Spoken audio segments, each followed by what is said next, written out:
Despite what their moms told them, they just aren't talented enough for radio. Unfortunately, anyone can have a show these days. Sean. Well, I'm pretty hard to figure out sometimes. In fact, I can't even figure myself out sometimes, so don't you try to. Joe. You're an idiot. And really a disloyal person. This is the Cuse Militia. Those two unapologetically biased, orange-blooded homers, Sean and Joe. It's the most bullshit thing I've seen in 30 years. Welcome, orange men and ladies. Happy Sunday. This is the Cuse Militia with Sean and Joe. At Cuse Militia on the socials. Go there. Join the militia live on X Spaces for the final segment of each show. If we feel like it. Soon just get this one over with so I can get back outside and watch football, maybe smoke a cigar, drink a beer. You know, enjoy the day. Yeah, instead of talking about Syracuse football. Well, first, we'll talk about Syracuse basketball, 81-68 over Damon. And if you don't know already, Judah Mintz out with a mild lower body injury. So, possibly precautionary. Starling, Bell, Taylor, Williams, and McLeod, the starting five. And I didn't watch any of it. Joe watched the first half. I was busy. I was not at home, and I didn't get to see any of it. I saw some of the highlights, and I read up afterwards. But, you know, I don't know what all you can take away from it playing Damon, but... What's the next one? Wednesday at 7, I think, right? College of St. Rose. It's another... College of St. Rose. That's right. Right. It's another exhibition, but it's our last. It's on Wednesday. It'll be our last exhibition, and then the first game of the season will be a week from tomorrow. Yeah. Home against New Hampshire. So. And I don't know how the show looks, like we mentioned last year. I don't know how the show looks going into basketball season, but I don't foresee getting here 3 times a week. I'm barely getting 2 right now, and that's just something we'll have to figure out. But yeah, and we've talked about that, right? Yeah, I mean, we mentioned it at the end of last year. I mean, the end of last year was just really, really hard. I mean, we for the first year ever, we missed a couple shows. I had, I think I had Gio fill in once. I think I even came by myself quickly once, and I don't know. It is a long stretch from end of August, September, October, November, December, January, February, March, April. It's a long stretch of shows. Yep. And the overlap's not even the worst of it. Honestly, it's the grueling. The basketball season is grueling. Playing 2-3 games a week, trying to get, and then you get tournament time, and you're trying to, you know what I mean? So it's like you're playing every day.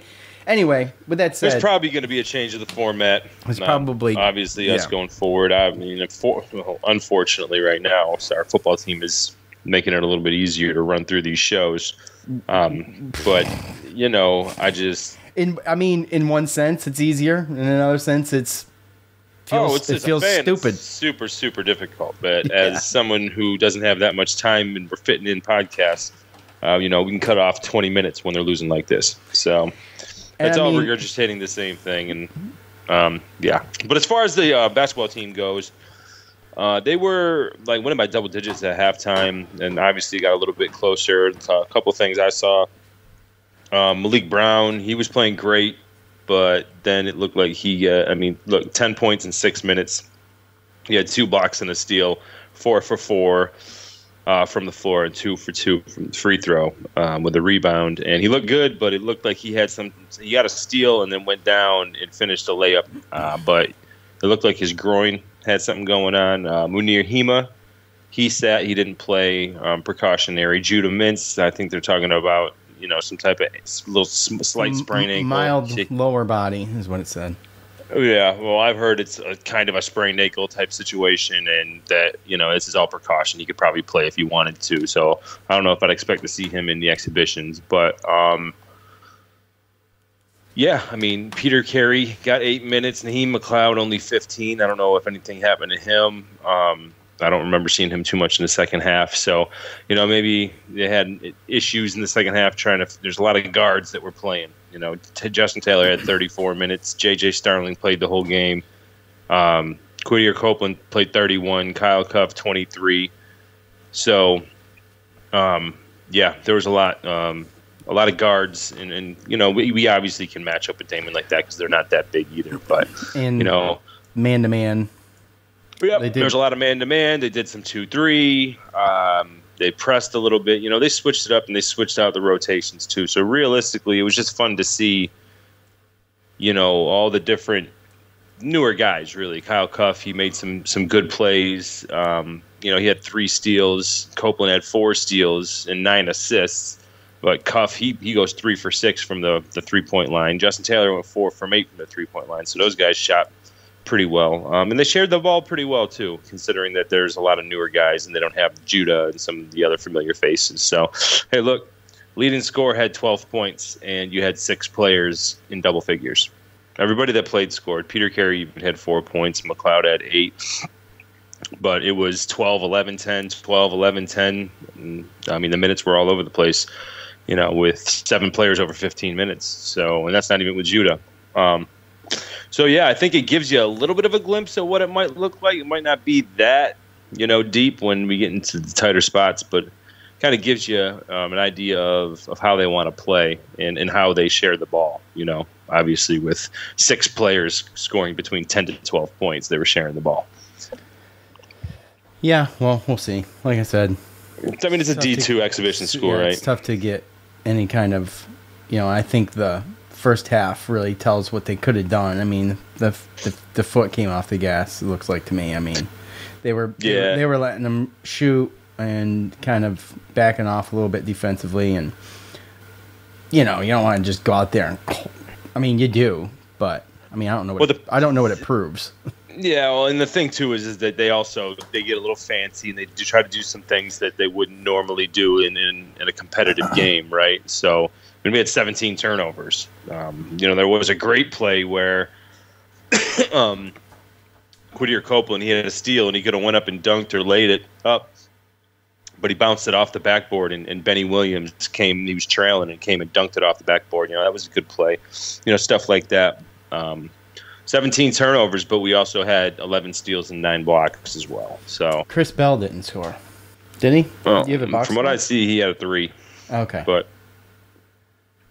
But he didn't shoot great. He went 1 of 7, 1 of 5 from the 3-point line. So he kind of struggled from the floor a little bit. But you could also, you could definitely see the effort. Because I know we talked about defensive effort last year with Chris Bell. When he was playing man and stuff, you could definitely see the effort. Some, getting in there for rebounds and diving on the ground for balls and stuff like that. So, everyone was playing hard. And then the one thing, obviously, that stood out, too, is the athleticism that we have. It's just, we do have the athleticism. So, we'll see. Yeah. Out of a bye week, Syracuse comes out, or as flat as they were in the last 3 games. And, I don't know if this is so much a post-game conversation or if it's a conversation we should just have, in general about Syracuse football's state of emergency. But for me, look, it's not even fun. It's not fun. It's not fun for me at all. I'm putting too much time and effort into doing this show. If I'm being perfectly honest, to not, fully express my opinions. We try to be reasonable and kind of walk a fine line between, the things we say. I try to be careful and tactful about the things we say because, I don't know who listens, first of all. Second of all, I don't want to be discouraging. It's just not who I've become. And, I just don't think, my role at work, my role at home is just not how you do things. And that's how I treat this show. I don't want to be discouraging, and because I can't stand that, Right. But I think there's, and I'm not trying to kiss asses either. So that's the last thing I'm doing, by the way. And I know that Syracuse athletes in general have or do listen to the show. I don't know about any active, but you don't want to be discouraging and sound like you're coming down the players, because, I mean, a lot of this stuff that we're seeing, in my opinion, is not the players. And with that said, you know, we've been through some of the toughest years in Syracuse football and basketball doing this show. I mean, just a couple years ago, it was terrible. Syracuse basketball under 500 for the first time in I don't know how long. Syracuse lacrosse was terrible, and football was awful, right? We won one game. We won one game, and we come here every game, or as often as we can, to try to stay positive, or as positive as we could, almost to the point where I've become, you know, sometimes a Syracuse apologist. And while, you know, I honestly say what I believe in that regard, the Virginia Tech game that was my breaking point, man. I didn't even finish that game. I shut that game off at halftime. I asked for thoughts at halftime because I just couldn't see myself watching the rest of it. The only reason you would watch the rest of that game, I mean, in hopes of a comeback, or maybe you're a masochist, I don't know. But I think Joe and I share many of the same frustrations, and I think he'll probably maybe have a little bit different perspective. But for me, I mean, I'm tired of coming here and trying to tell you all things are, you know, didn't go our way this week, but, you know, whatever that but may be. And any more defending Babers in the program, I think, is disingenuous. And I'm not going to sit here and blow smoke up everybody's ass. And I honestly think it would make me sound dumb. So I'm sure I've sounded dumb before, but it wasn't on purpose. This would have to be on purpose if I did it. So every fan has every right to pour on every ounce of frustration after, you know, not just the last 3 beatdowns, but especially the loss in Blacksburg. I think it's embarrassing. It's frustrating for me at this point. Quite honestly, I think it's that was a pathetic showing, and we have, Joe and I think we've put too much into this to tell anybody any different, to be honest with you. But that's speaking for me, okay? So when we talk about putting asses in the seats, I'm at a loss, okay? That's a whole nother story. If I were still living in Syracuse, or Joe was still living in Syracuse, I'd be at every home game, God willing. I always will support these athletes. If they're wearing orange, I'm supporting them regardless, right? So don't get that mixed up. However, the product that we're seeing, it doesn't exonerate the hard truths from the fans and myself, and we've sat here and we've tried to make sense of some of it and calm people down, and some of it has been ridiculous. Some of it's been a little bit premature.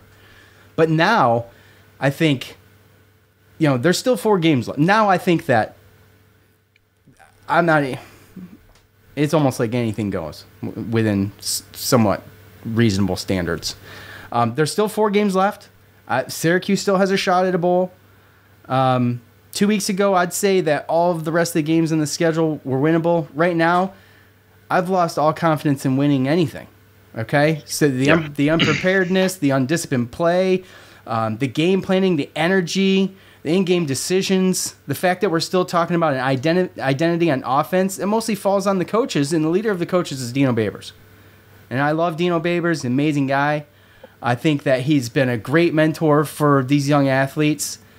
And he's a class act.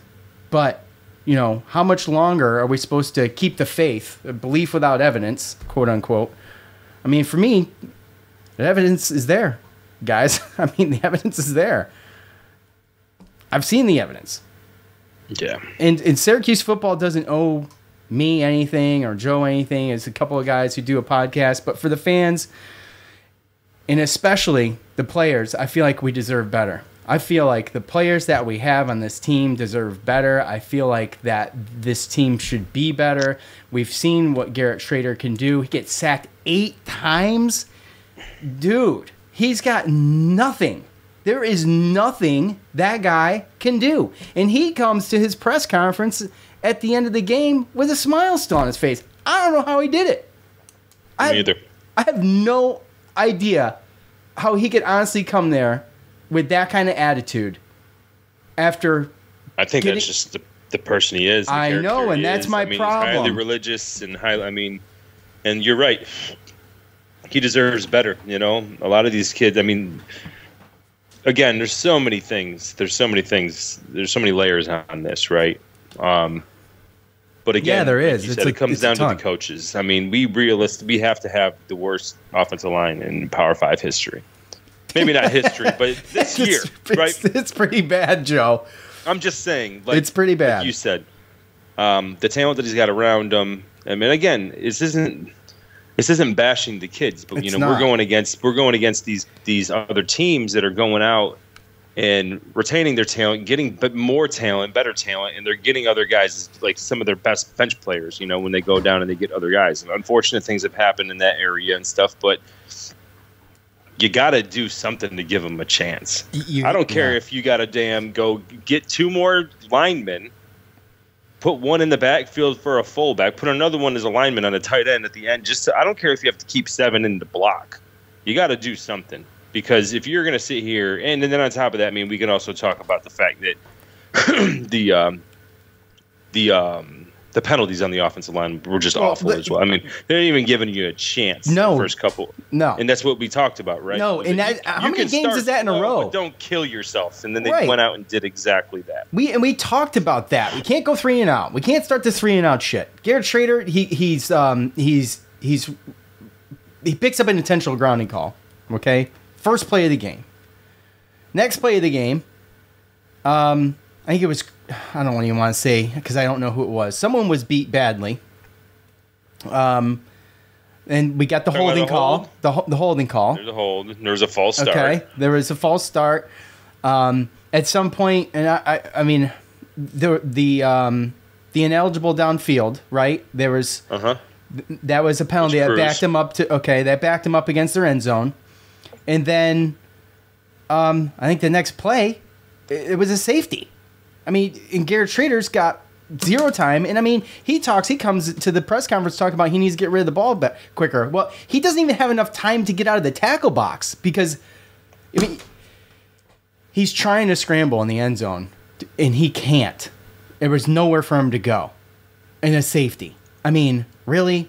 A safety? I was so pissed off. I was so pissed. The only time in the first half that Tech lined up to punt the damn ball, the leader of the defense jumps in the neutral zone and erases that. So it's just like so difficult, man. There's so much undisciplined play out there, and the stuff that's happening before the balls are even snapped is just mind-boggling. Still at this point, we're talking about 8 games into the season.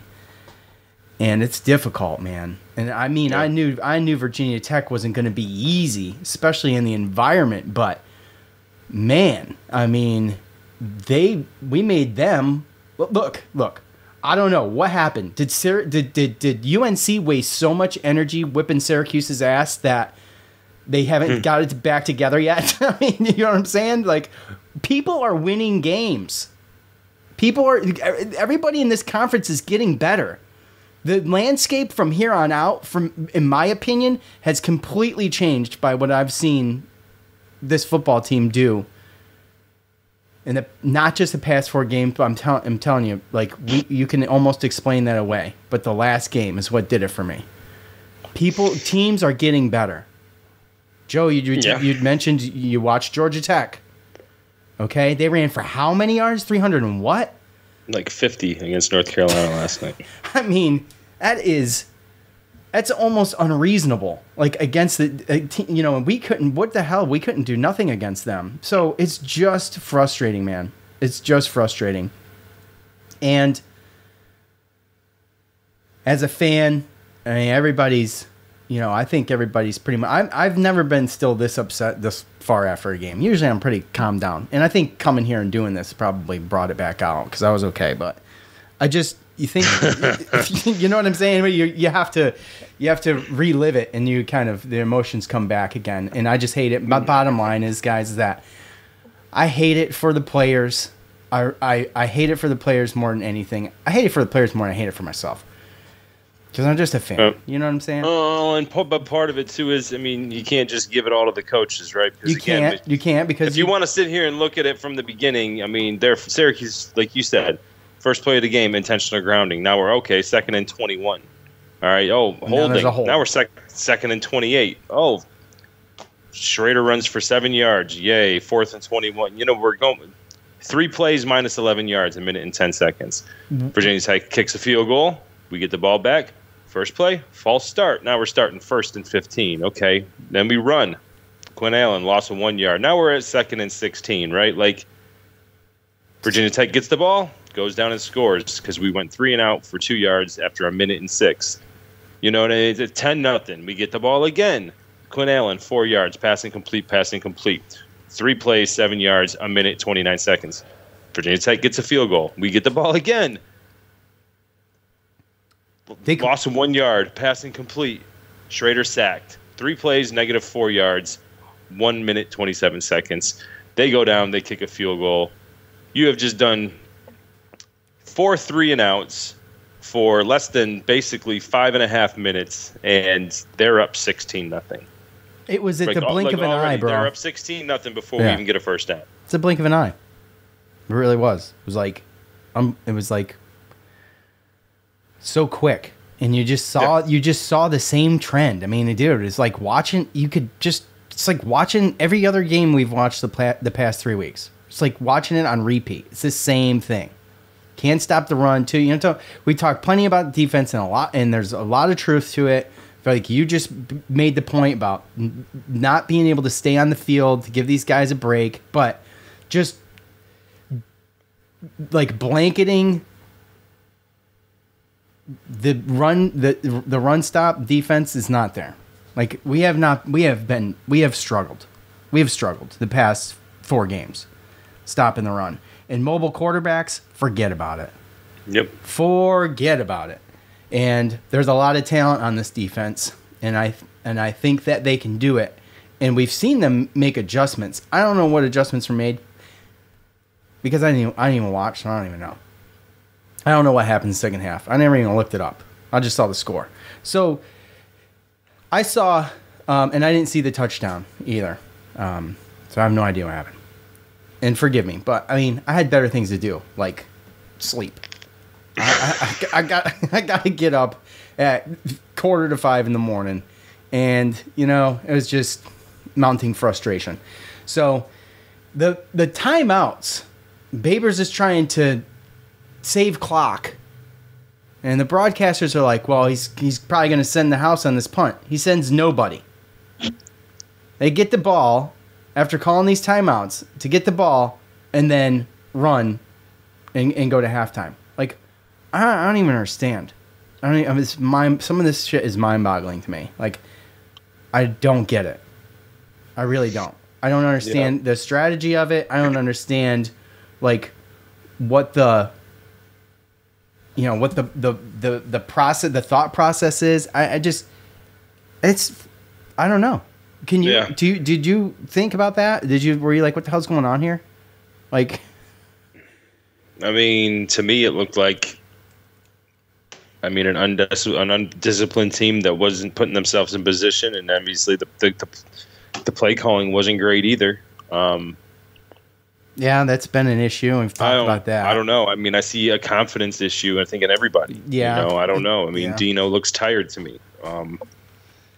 And I mean, you could say, look, he wanted to do some things when he got here, and I don't necessarily know if he was allowed and given the freedom and given the okays to do these things. And obviously, I'm sure he would have liked to get supported more in this NIL situation and everything like that. I mean, sometimes that stuff can wear on you.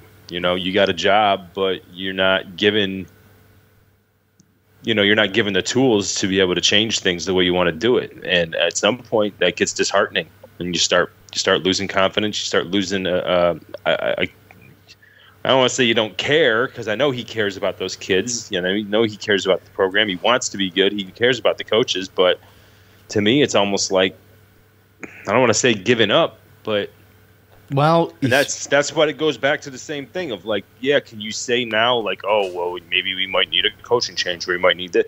Okay, well, we might. Okay, we'll bring somebody in that brings that new energy, right? Well, how long is that guy going to have energy before he realizes that he's not going to get the things he needs to get to be competitive with these other ACC schools. I mean, and then how long does that energy stay? It's quite possible. Did you hear what Eric Dungy? I don't know if it was if it was a tweet or what. You saw it? Mm-hmm. Yep. What do you think of that? I mean, there might be. I mean, you can look into it now in hindsight, one way or another. But you can easily, in one way, say, like, I thought that that Schaefer got fired a little early. And you could also say that, I mean, Dino Babers, I mean, his best season was with Schaefer's guys when they were seniors. So I can easily see somebody trying to make that link of, he did these, he did the 10-win game or 10-win season with, a majority of Schaefer's guys, and that they haven't been able to get the talent to X, Y, and Z. But I think that's a little unfair considering COVID and considering the change of the landscape of college football with NIL. So I can see how someone could try to make that logical link if they weren't looking at some other outside issues and other things like that, right? Because right now you're talking about the day of NIL. We just had the whole COVID issue type situation where we didn't know who was going to play, who wasn't going to play. And now you got 7th-year seniors because there's COVID. And you got 25-year-old guys out here playing for football with 18-year-olds. So the days of college football when Schaefer was coach to post-COVID, it's night and day. But I'm sorry, but if we don't get our heads out of our asses, a.k.a. the chancellor and the AD, then we're going to be left behind. Because you see teams like Duke starting to make the right steps, and some of these other teams that, they worried if there becomes super conferences based upon football, and ACC goes bye-bye, we are going to be left out. Well, we've been talking about that for it's got to be going on 2 years now. We have, yep. And guess what Duke's been doing for the last 2 years? Duke, you saw what the hell's Kentucky doing? That's what I'm. Yeah, but they're putting in. They're already in the SEC, right? Yeah. But I'm just saying, Duke, they're putting in the necessary changes they need to do to be successful. Now, because when this happens, you got to be good enough for them to want you on that train, for you to get that ticket. And right now, we are not getting that damn ticket. 34 points in 4 games against ACC opponents. And we're averaging less than 10 points against ACC opponents. I don't know what the answer is. I don't. What's the hold on. I wrote it down. Give me 1 second. What the hell was it? 150 to 34. All ACC teams. 150 to 34. We got 0 rushing yards against Virginia Tech. Yep. 528 to 137 total.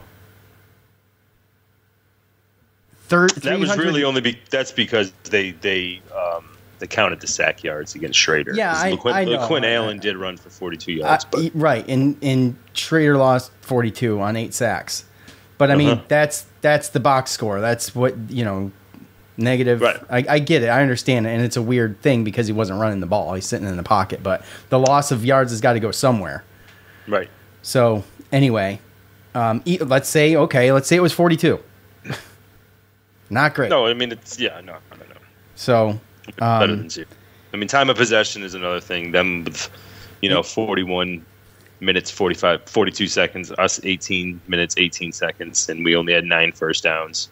0 for 9 and third down, so we didn't get a third or fourth down conversion. And then, not to be left out is the injuries. And Jaden Bellamy got taken to the hospital. I guess everything's okay, according to Coach in the presser, and he was cleared.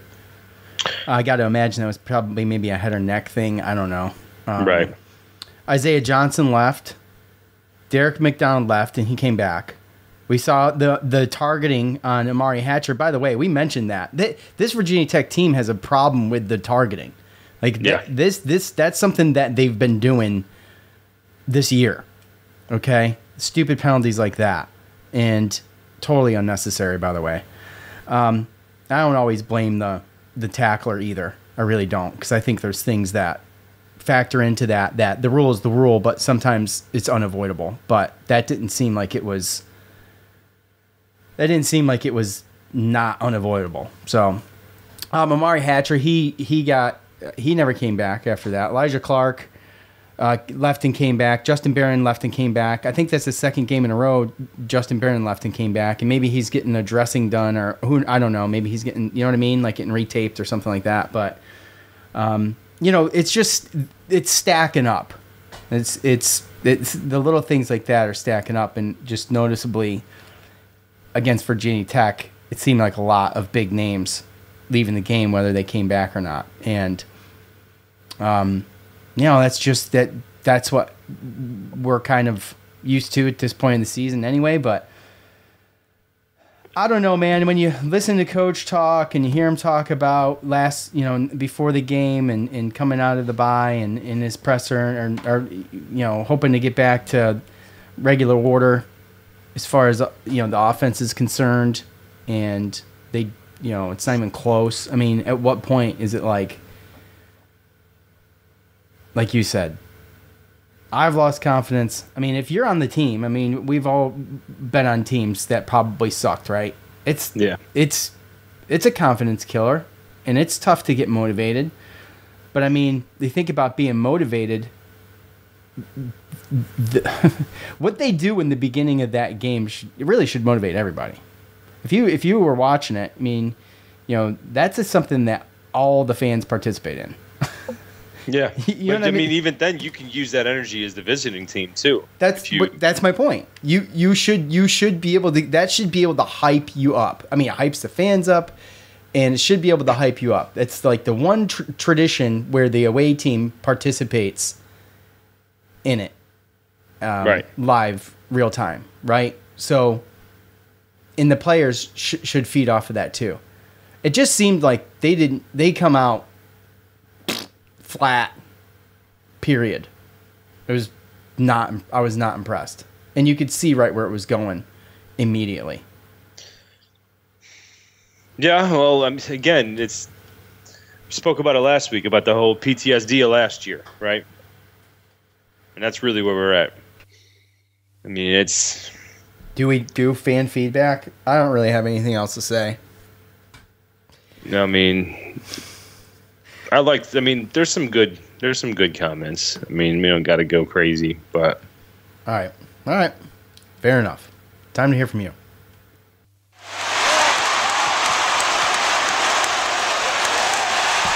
It's time to hear from you, the loudmouths from the Loud House. All right, it's that time of week again.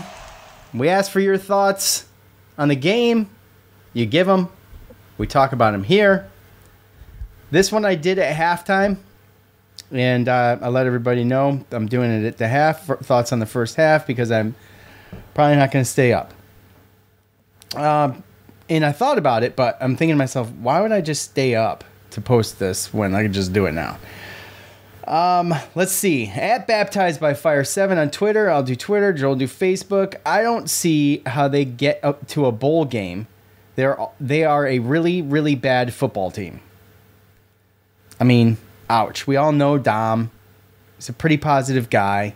He's pretty smart with, he knows what he's talking about. And this is kind of where people are. At No Blanchard 44, Garrett doesn't have it, need a change. Well, I disagree, but also next year, he's not going to be here anyway. And the other thing is that, Coach talked about, all options are open for a change on offense. What does he mean? What are you going to change? Because What are you going to change? Like I spoke before, I mean, look, you changed your whole the way you attack the offense. I mean, bring in more blockers. I don't care. Bring in as many running backs and tight ends as you need, so that Garrett Schrader could do something.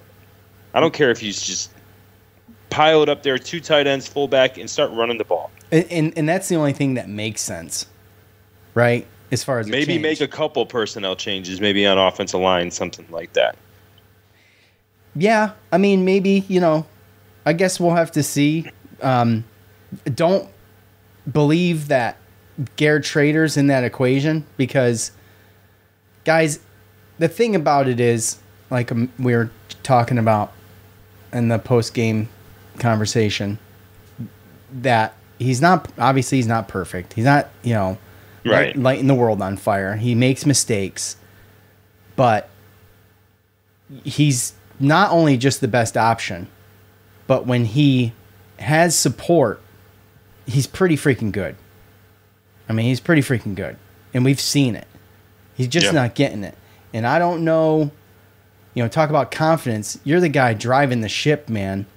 If you're just constantly getting blasted, it's going to be harder to drive the ship. I mean, it's just that's human nature.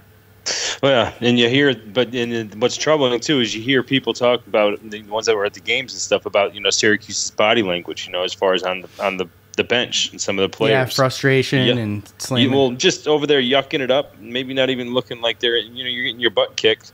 They don't even look like you're in the game. So I mean, we've seen that before too with other teams. Yeah, right. And the one thing too is obviously when it comes to football and everything, it is consistency, but it's also all it takes is one person in a play to mess a whole play up. And then if it's an 8-yard loss, then guess what? You can do the next 2 plays perfectly, and then maybe something might happen, like you don't get the yardage. That one mess up just ruins your whole drive. Yeah, right. That's So, unfortunately, we have a young, inconsistent line that continuously kind of a younger offensive line. And that's what Garrett was saying, right? So one guy will make a play for this long, and then they won't make a mistake for a couple plays. But then before that, somebody else makes a mistake. Like it's frustrating to watch and to sorry. But to Johnny Carlin's to his point in the post, is not the way you want to start the second half of the season, especially coming off a bye. Hard to watch. Offensive line is the biggest problem. That, combined with injuries, are completely handicapping the offense. The play calling reminds me of when I was 10 years old and just starting to play Madden. They might not win another. They might not win another game this year. Oh man. Oh God. Yeah. I mean, look. He's not wrong. He's not wrong. Back to your previous point, though, real quick. Garrett Schrader was saying just that, right, in the post-game presser about how he it's not any one person or any one thing. It's just you have to have everybody play together and not make any mistakes every play to be successful. And it's, according to him, it seems to be that's what they're missing. There's always one guy or whatever that's not doing what they're supposed to be doing, and it's effing everything up. It's a continuity thing, right? Yeah. And there's a lot of things that go to that. Yeah, and it's very, very, very hard to watch, for sure.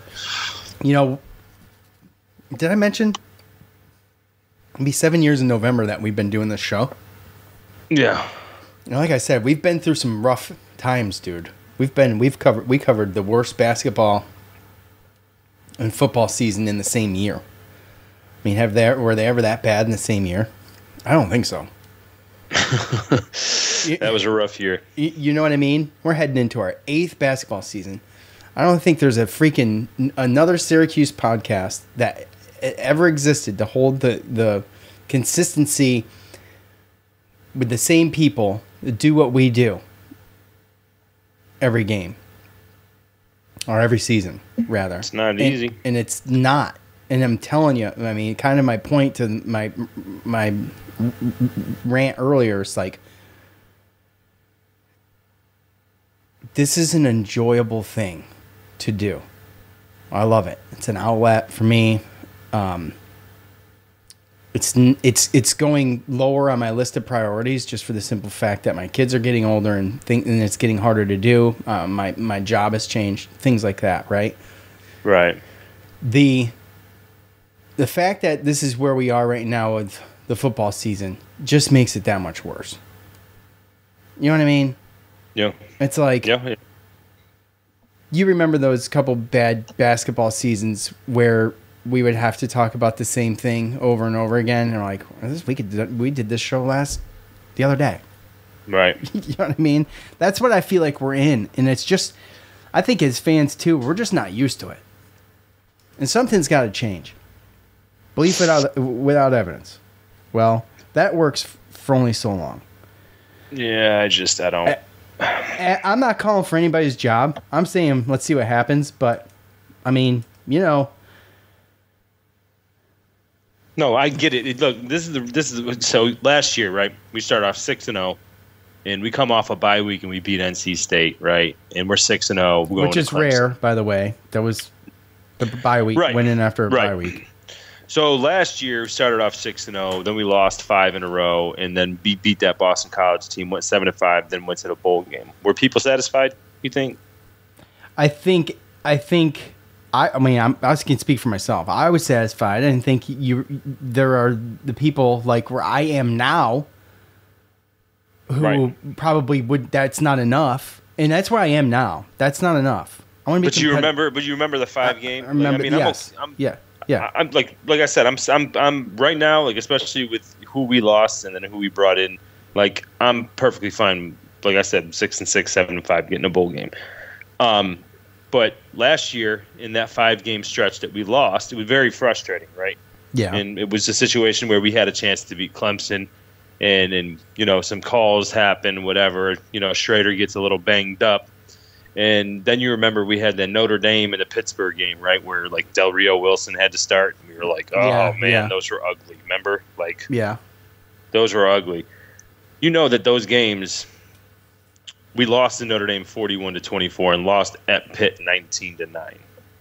That is a far cry from 38-10 and 41-3. And, you know, even going forward, our worst loss last year was against the best team we played, Florida State, for the most part. And we lost 38-3, which, I mean, is the only one that makes sense, right? But then we went to Wake Forest, the game we were at, lost 45-35, even though score was probably closer than the game because we remember being there. Yeah, it was closer than the game. But I guess my whole point is that we thought last year was bad, and somehow we ended up eking out a win I thought that nobody really saw coming, right? So 2 points, right? Number one, we thought last year was bad as a fan base, and now we're looking at it this year, and we're like, whoa, like this is a lot worse, right? But at the same time, we came back after a 5-game. You know, we thought we were done, and we lost all our confidence. This, and that. This is what it is. And then we ended up getting a W to get to 7-5 and go to a bowl game. So it's not like it can't happen, but something drastic needs to happen. And that's the point is what are you going to do? Like, what do you have to do? Like, you have to change something because I feel like they had an offensive identity that kind of went down the drain with Gadsden, and they've kind of just trying to put it together this whole time while also trying to keep it similar, and it's just not working. And it's up to them to figure it out. It's up to them to figure it out. To your point, you know, I think it's just compounding. You know, last year's, like, you eke out a bowl game, and I was fine with it. But it's just the same cycle of, you know, win the ones you should, not really lighten it up, though, when it comes down to teams maybe you shouldn't win against. It's just the competitiveness of it this year for me is just getting, like, to your point, we're just getting blasted this year. Right. Because at least last year in some of those losses, we didn't give up. We kept trying, and we got ourselves within maybe a couple miraculous plays of maybe pulling one of those off, right? Yeah. And these games have been done by friggin' halftime. Yeah. Yep. I mean, 150 to 34. That's what we've accumulated as far as the scores go the past 4 games. At David7W, at what point does it become unreasonable to continue defending our head coach? Undisciplined and unprepared. No other fan base would be this patient still. The commentators are laughing at us during the halftime show right now. I don't know. I don't know if that's true or not, if they were laughing at us, but it wouldn't surprise me. At what point does it become unreasonable to continue defending our head coach? Man, I mean, that's kind of what I opened the show with. I mean, in what I texted you, Joe, remember in our group text, I was like, you just sound dumb if you do it at this point, unfortunately. I love the guy, but you sound dumb. You sound like a bootlicker. So it's just to that point. So show me. That's just kind of where I'm at, unfortunately. And what are you smiling about? No, just some of these. What do you got? Top fan Dave Rowley. Worst football game I've seen in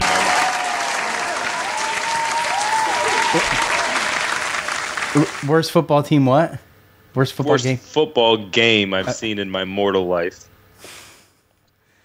What about your unmortal life? Top fan David.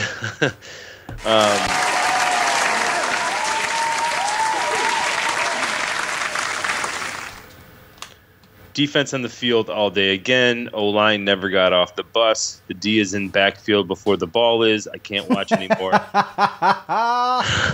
I can't watch anymore. Turned it off. Don't expect too many at the BC game either. I mean, there's a couple here I'm not even going to bother with. But let's just say Chris. It's like at home 2007 311. Terrible. It's like we have given up. Many can offer their opinions, but how much longer can this keep happening before a change is needed? At Arboris 9, I don't want to think about it. Blame all around. Coaches, players, penalties, injuries. I mean, that's fair. Holy shit. I don't know if you blame... What are you watching football? You're not responding to this, are you? A little bit of both. What? What'd I miss? At Cuse Alum 44, there is bad, and then there is Syracuse bad. Yeah, What are you getting distracted by? I you have to share. Because I'm sorry, I just got a notification on ESPN. The Giants. Tommy DeVito replaces the injured Tyrod Taylor at Giants quarterback. Right now? Right now, Tommy DeVito is quarterbacking the New York Giants. Oh, yes. Let's check it out. I have it right here. Hold on. Our boy Nadal, though, kind of... Nadal getting in on the football action, huh? A little bit, but I think it's more getting in on us. He kind of quotes... I'm assuming, or that it's something that we said the last podcast. It says, you're in week 7, and you're still talking about the identity of the offense. That's troubling to me. So I feel like that sounds like something you would have said. We talked about it. Yeah, and he goes, y'all knew it, but still with the homer picks. In he's right. But I honestly thought that they could win the game. I honestly thought, coming out of a bye, going there, that we would see something different. I really did. I had one homer pick this year. One. It was the UNC game. That was it. I knew in my gut they were not going to win that freaking game, and I was going to it, so I picked them to win. That was my only, I promise you, it was my only homer pick this season. But when you do the picks and to try to be honest as you can about it, it's difficult to pick a loss because you don't want to look like you're Mr. Negative either. But like right now, and we'll do Boston College on Wednesday this week, and I just got to say, guys, they're getting better. They're getting better, and they can run the freaking ball. So they're quarterback can for sure. Yeah, I mean, their running back's not terrible either. the one that stepped up for Darwo or whatever, that transfer. But the Achilles heel for the Syracuse defense is the run game, and everybody knows it. You guys remember, this is the same story as that we had last year. It was the same thing, guys. It hasn't been fixed. And it sucks. It sucks. But Nadal, I promise you, I thought they could really pull that game off. Although that always, a team like that in that environment and that day at night scares me. Always kind of gives you a little bit of, yeah, you know what I'm saying? It's just a different, it's just a different animal. And Andy, my boy Andy, who went to the game, same when they went to Florida State. Oh, okay, yeah. He left at halftime. I have vacuum cleaners to sell. LOL. But in all seriousness, how can Dino still have a job after these 4 blowouts? My brother-in-law texted me and said, and I'm not making a joke here, but because he's serious, and he's always the one to argue with about Babers. He said, first thing he said was, "Can we fire Babers yet?" And I didn't respond. And then he said, "Check that. Can we fire Babers at halftime?" And that's where fans are. They are done seeing the same thing. And that's kind of was my point a little bit. I'm done seeing the same thing too. But I'm not a guy who's going to sit here and call for anybody's job, and that's above my pay grade as just a little old podcast that we do. But something's got to change. It's quite evident. And I'm not going to sit here and blow smoke up y'all's ass and try to defend any of it any longer because it's indefensible. So, hey, there's different change. Hey, look, I got two comments right here. This completely different change they're talking about. Corey, I'd probably just drop football as a sport at this point because Dino ain't going anywhere, even though I wish he would. And top fan Alex, my brother, AG. He replied, "I think we need out of the ACC. Wasn't beneficial for our football whatsoever, so why should we expect anything other than what we are getting? Team looks fatigued and beaten down. We got a few more games left. Let's hope for a bowl. Go Cuse." Here comes Tommy DeVito. Are you watching it? No, I'm not watching it. I don't have what you have. I have Red Zone, so I've already watched him play a couple plays, but I know it's raining. Yeah, it's raining really bad. Read that last one again. Oh, was that Alex's? What did he say? He basically was saying, I think we need out of the ACC. Oh, okay, yeah. I love being in the ACC. I love being in the ACC for basketball. I love being in the ACC for football. It keeps you relevant, but you have to perform. You have to perform. And I think I love the ACC. I've become big on the ACC. Like you think about what the Big East is now. Where would you go anyway? We have so many Big East foes in the ACC. It's got the same feel to it. Do you know what I mean? No. Sacked. You know what I'm saying? Seen that before. Yeah, no, I know.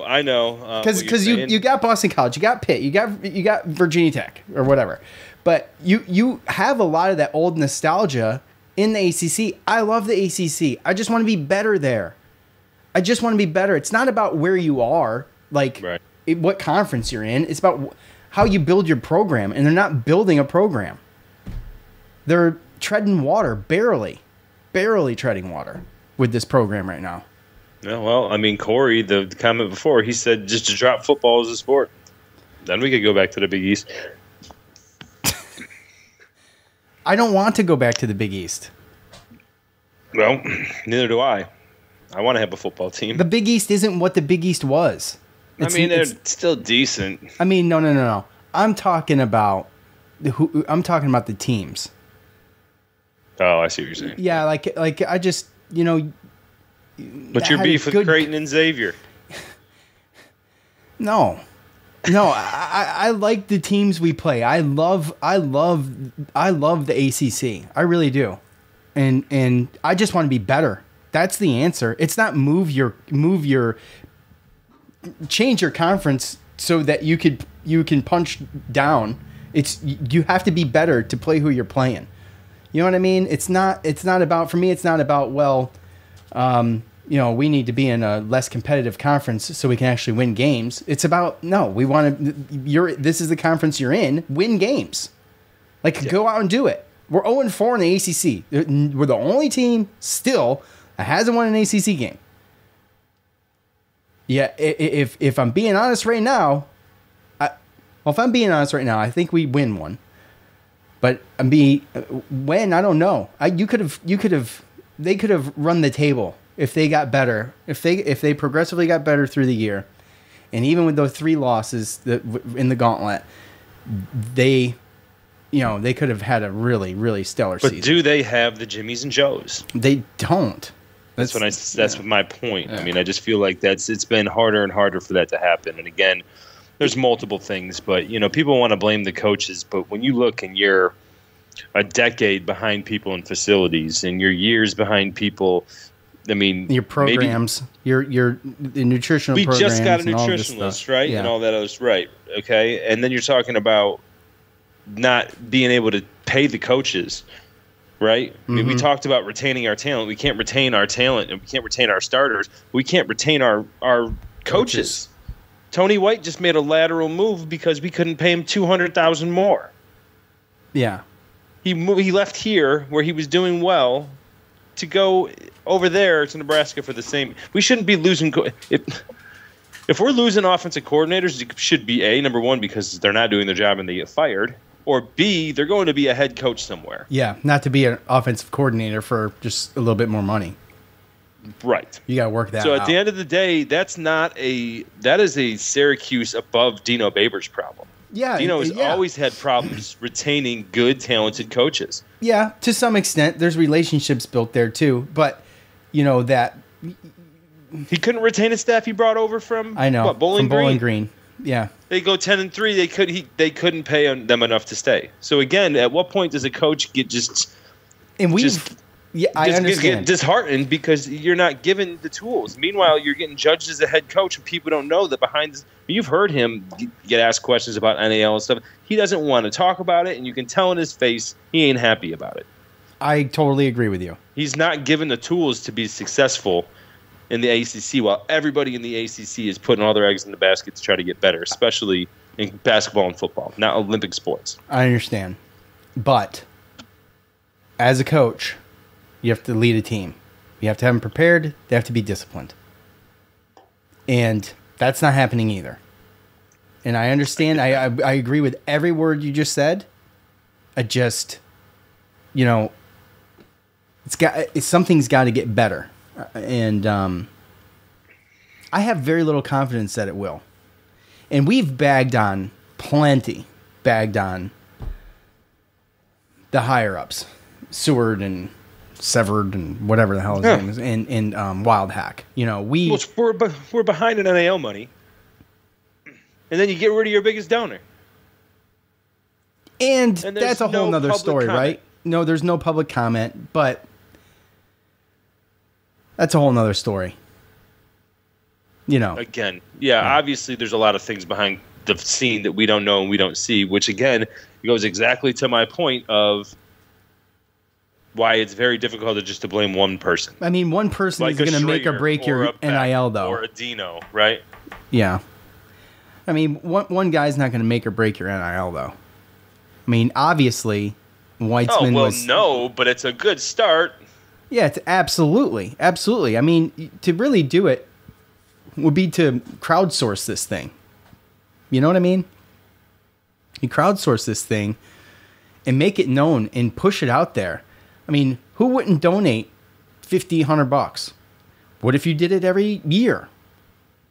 I don't know. I'd have to sit back and really think about it, but I know that my number's probably over $100, so I don't feel like the way I'm feeling after that Thursday night game. Yeah, well, I know, exactly. I'd probably give $5. Right. Well, I mean, I'm thinking, there's, you don't need a lot if you have a lot who, you don't need a ton out of everybody if just masses of people contribute. Right. And I don't see any of that, and I don't know the rules. So maybe you can't. I don't know. I have no idea. But it seems to me that you should be able to. I mean, what's the difference? If Weitzman or someone of the likes of Weitzman is donating 6 figures or 7 figures, why can't thousands of people, tens of thousands of people donate $50, $100? You know what I'm saying? And what's the difference in that than versus nonprofit organizations where all the proceeds don't actually even go into what they're talking about? Right, because they're administration fees and all of this and that, right? Right. Yeah. So, this is going to have a little bit this would have a little bit of that too. And as long as all of that stuff's transparent and it's above board, then I don't think anybody like you or I, and probably everybody within earshot of us right now, I don't think any of us wouldn't think twice about donating money yearly. Maybe yearly, maybe one to semi-annually, right? Yeah. No, I mean, you do it yearly. And, maybe it's reoccurring. I don't know. It makes sense to me just thinking about it, but I don't know if it's a realistic option. Right. I mean, of course, it's above my pay grade as well. So anyway. Well, look, SEC and Big Ten schools are getting away with it. So, and our boy Zach's got one more. So I don't know how many more you got. But. I got 2, I think I can do. Go ahead. Well, I'm going to go with this one because it's very, very similar to what I just kind of regurgitated. And basically, Zach Shea on Facebook. That's our boy. Is he a top fan yet there? No, he's not. He's getting this anyway because that's our boy Zach. Yeah. And by the way, it might not even be his fault because no one sees shit on Facebook. I'm surprised they saw this. Yeah. Anyway. All right, so there's a lot here. Okay. A lot to unpack. Yeah, right? That's him. That's his type of thing. Yeah. Yep. So it's time to move on. What I just watched was not how I pictured a 8-year coach's performance after a bye. I think I agree with that, right? I think you agree with that. Fair. Yeah. Our offensive line has been an enigma except for one season. I don't understand how it has never been remedied. I thought we really had a good recipe this year. There is plenty of depth, and we did hire some good coaches. I truly don't understand the train wreck. It doesn't make sense to me. The university marked its fate far long ago when it de-emphasized football and put all its eggs in the basket of basketball. They made a serious miscalculation on exactly how important of a cash cow and driver football is in the modern sports world. This has been the culmination of bad coaching hires and carelessness, starting with Doc Gross and his idea that we were going to be the USC of the Northeast. LOL. It's all not fully Dino's fault. It's the university's. Yeah. I don't disagree with any of it. I mean, that kind of is a culmination of everything that we've talked about, right? Yeah. We just talk about that stuff because, like I said, I look at a coach that had so much just confidence and drive, and he could get his players to play, and he had his, coaches that he had relationships with, and they were all on the same page and everything. And those first couple of years, I mean, even though they weren't successful every year, I mean, there was always like, okay, we upset Virginia Tech, we upset Florida State, we upset Clemson, then we have a 10-win season, right? Like we had at least something every year to kind of give us some type of confidence that it's getting better. And now this year, I'm sorry, and this is just me. It doesn't mean it needs to be true. This is an opinion. I'm allowed to have it. But he looks like a tired coach that has not given all the necessary tools. And he's got to retool and reload when it comes to players and coaches every year, if not every other year. Tired and frustrated. Yeah. I mean, trying to be level-headed and reasonable like we always are. I mean, it's probably truth to that. I mean, I think there's definitely truth to that, which is why we started these conversations 2 years ago with the people in charge. I mean, we called for their heads. to some extent. I don't know. I don't even know if we actually did that, but I don't know if I actually did that. I don't think you did at all. But I'm usually the one that's going to say stuff like that. Well, dude, you saw all those look at all the other schools. Oh, NIL, we can pay kids now. All right, let's get going. No, not us. No, we were too. Our values. We're shut up. It's so terrible. It's so ignorant to sit there and act like you're too good for it. We said this 2 years ago. We said if you don't get on board, then you're going to be left behind. And now here we are. And here we are. 30, and you've got 34 to 150. Yeah. And you got, guys like Joshua Black calling it out. I mean, these people, guys like Josh and whatnot, they have, they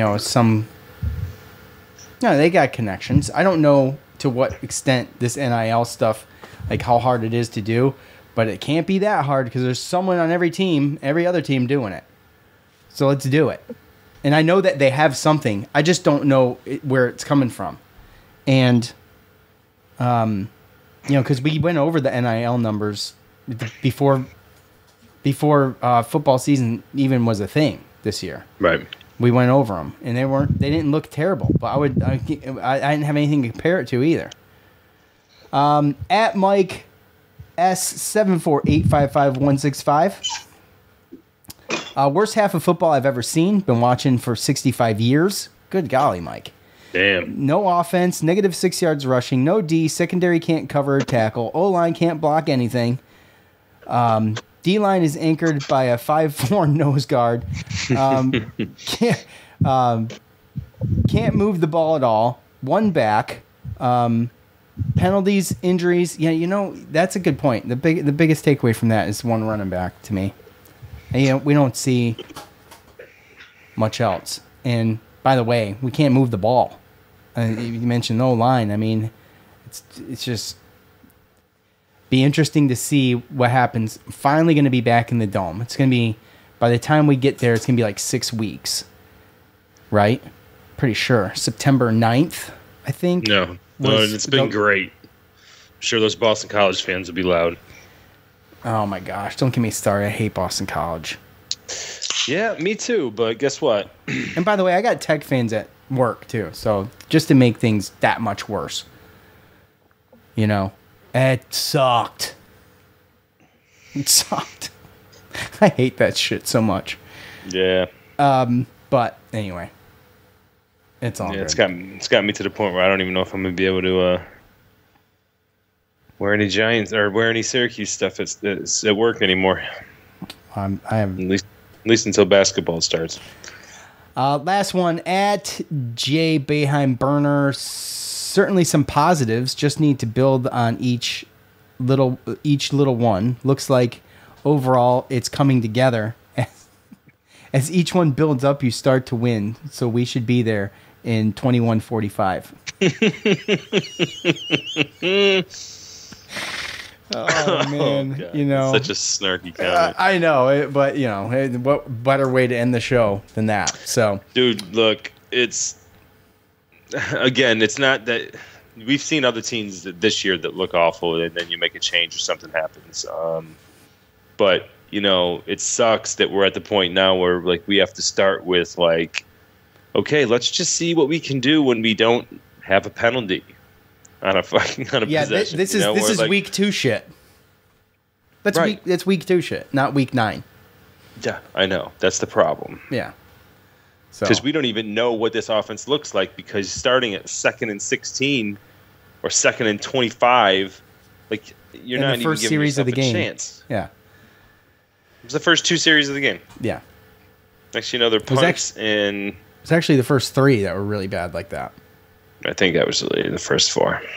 I think you might be right. The first 4. Yeah, I think it was so hard to watch because it's you couldn't even sprinkle in a first down. No, not in the first 4 possessions. I'm not even sure when they got a first down, but I think they only had 2 in the whole first half. It was after we were down 16-0. Oh, okay, yeah. I think they only got 2 in the first half. And that's the worst part about it, and that's why you want to say something about NIL and all that other stuff, but we aren't that far off in talent and that far off in players from Virginia Tech to where we should be going 3 and out 4 possessions in a row. No, hell no. And losing, spotting them 16-0. No, and listenership declines in these situations. And as well, I mean, I think everybody's does. But sometimes like there's more to these episodes than there is when we're winning. You know what I mean? Like there's a lot more to think about. There's a lot more to say. And not that it makes it better or anything like that. And it's probably agonizing to listen to because it's agonizing to talk about. But yeah, when you put everything into perspective, I think we all kind of get what the issue is, right? And so we'll see how the year plays out. But we deserve better. Fans deserve better. Players deserve better.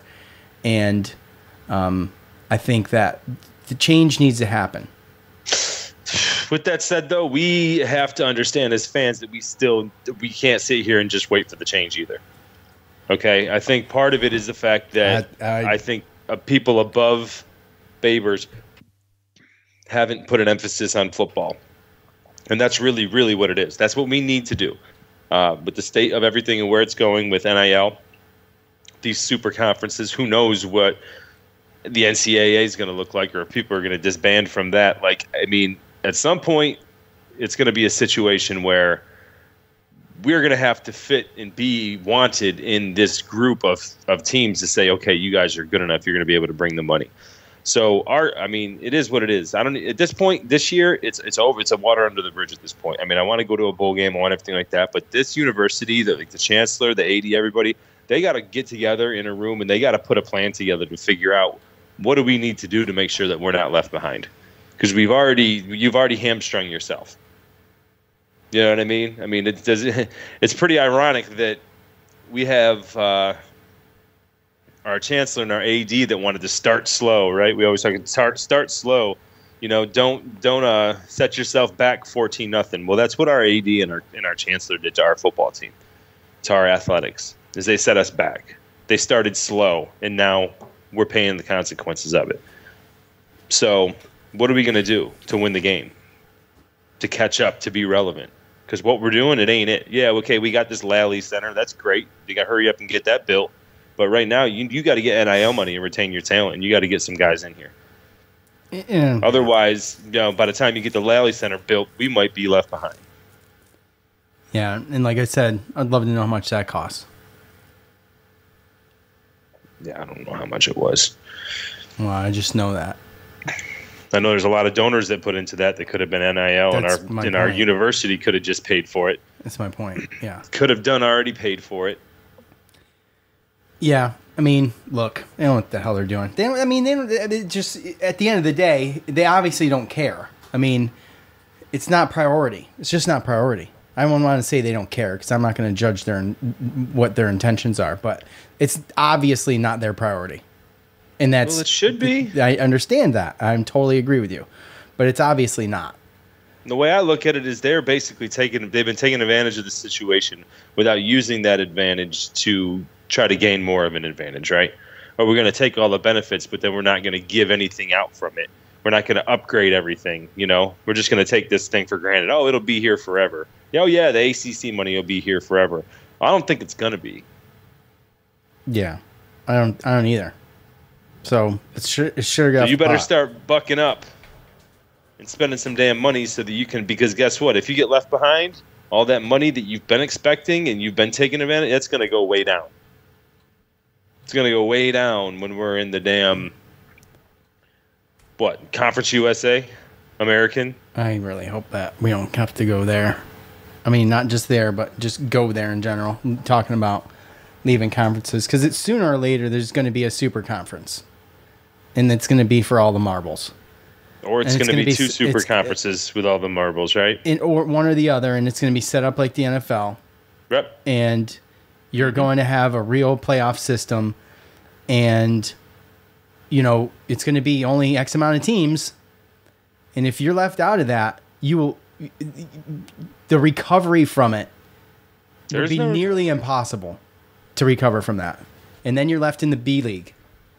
Yeah. And even right now, you see a lot of these non-Power 5 teams that are trying to put all their eggs into one basket and try to get relevant because they want to jump on that boat too, right? So that's the way it's heading. Yeah, I mean James Madison is ranked and undefeated. They've been in Division I for less than 5 years, I think. That's crazy. I mean, you always look at who they're playing, but I'm still. Well, I mean, you can, but still, that's a team. But it doesn't matter. In the right direction, it doesn't matter though. It doesn't matter though, because if you're ranked and you're undefeated, it doesn't matter. Right. It doesn't matter. It looks good, don't it? Yeah, exactly. So, they're doing what they need to do, and God bless them for it. All right, that's it. I've had enough. Of that too. Beating myself. I got Tommy DeVito being the starter of my team for the rest of the game too, just today. So that's gonna be great. Congratulations. We'll be back here Wednesday with a little Boston College preview. So we'll see you then. But appreciate you all for listening. Thank you so much. For Joe, Sean, we're out. Peace.